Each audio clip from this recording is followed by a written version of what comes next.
हमने जो जो खामियां इस स्कीम में है, इस व्यवस्था में है, वो हमने सरकार के सामने रखी है।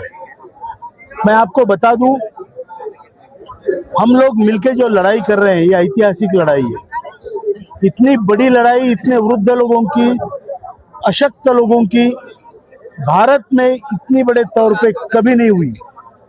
और ऐसे लोगों से लड़ाई है, ऐसे सिस्टम से लड़ाई है जो अतिशय क्रूर है, बहुत क्रूर व्यवस्था है।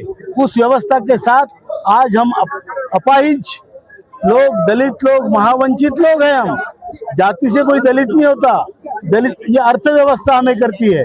और इससे हमने ये पूरा आंदोलन खड़ा करके सरकार के पास एक बात कही है। ये सिंपल बात नहीं है। एक बूढ़ा बुजुर्ग आज हाथ छाती ठोक के कहता है कि ये हक मेरा है और मैं लेके रहूंगा।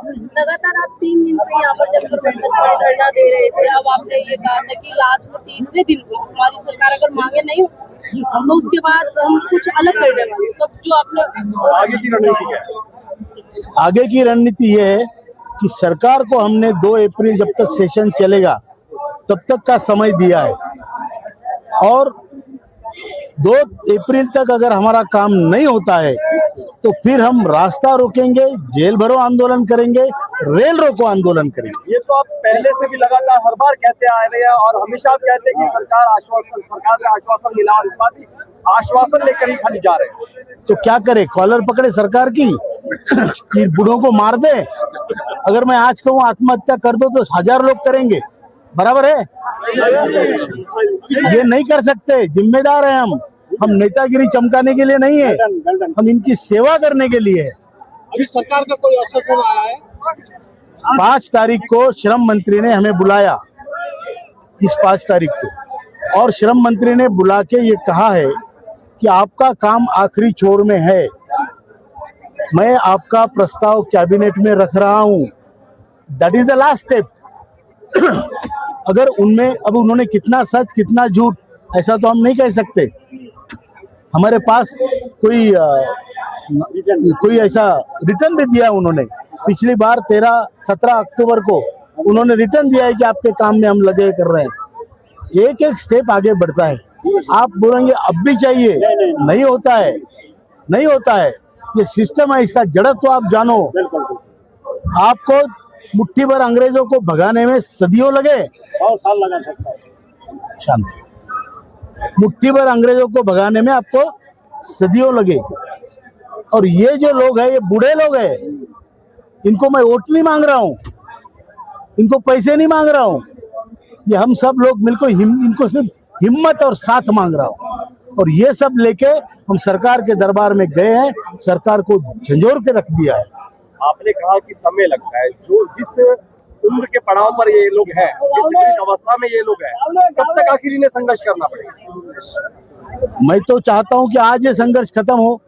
दूसरी बात, मैं आपने बिल्कुल सही मुद्दा कहा है, रोजाना EPS 95 के पेंशनरों में से 200 लोग रोजाना मरते हैं।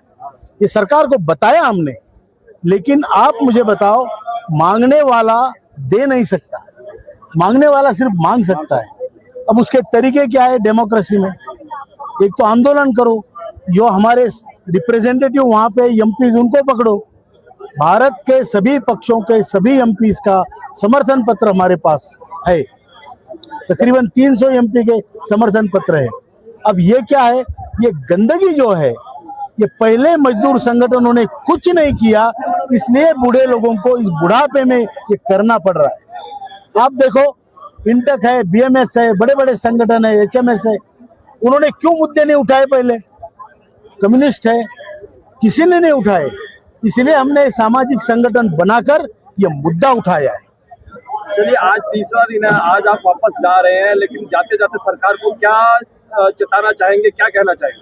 हम सरकार को पहली बात तो हाथ जोड़ के गुहार लगाते हैं कि 2 अप्रैल तक काम करो, वरना इतना हमारे पास बहुत बड़ा शस्त्र है करुणा का।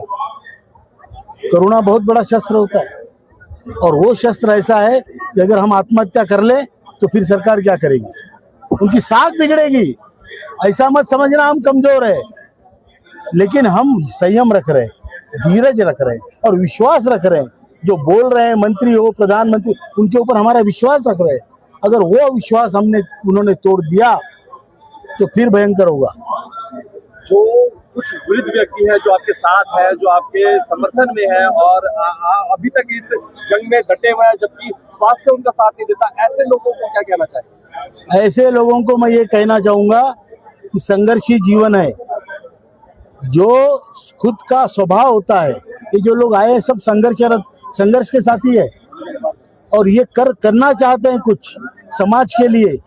अपने लिए तो करेंगे लेकिन समाज के लिए भी होगा। और इसलिए इनको कहना चाहता हूँ, हिम्मत मत हारना और संघर्ष मत छोड़ना। संघर्ष छोड़ने वाला आदमी बीमार पड़ता है। ये हमारे देखिए श्री राम सिंह जी, इतनी उम्र है, संघर्ष छोड़ा नहीं है, झंडा लेके चलते हैं दिन रात। तो ऐसे कई लोग हैं जिनको संघर्ष की वजह से वो तंदुरुस्त भी है। जिस दिन संघर्ष छोड़ेंगे पता चलेगा इधर दुख रहा है, उधर दुख रहा है। तो इसलिए संघर्ष करना हमारा कर्तव्य है और वो अच्छे काम के लिए कर रहे हैं। हम संघर्ष इसलिए नहीं कर रहे हैं कि हमें कुछ मिले, हम संघर्ष इसलिए कर रहे हैं कि समाज में सुधार हो, व्यवस्था में सुधार हो, और यही हमारा कर्तव्य है। मैं गीता का एक श्लोक इसमें कोट करना चाहूंगा, स्वधर्मे निधनम श्रेय परधर्म भयावह। जो हमारा धर्म कर्तव्य निष्ठा है, जो हमारा कर्तव्य पथ है, उसको धर्म बोलते हैं, उसमें श्रेय है। किसी की सुनी सुनाई पे चलेंगे तो फिर नहीं होगा। बराबर है भाइयों? इसीलिए ये संघर्ष है। आप लोगों ने हमें इतना यहाँ पर बुला के हमारी जो इंटरव्यू लिया है, जो हमारी बात सुनी है, मैं आपसे दरख्वास्त करता हूँ कि वो बात सरकार के कानों तक पहुँचाइए। धन्यवाद।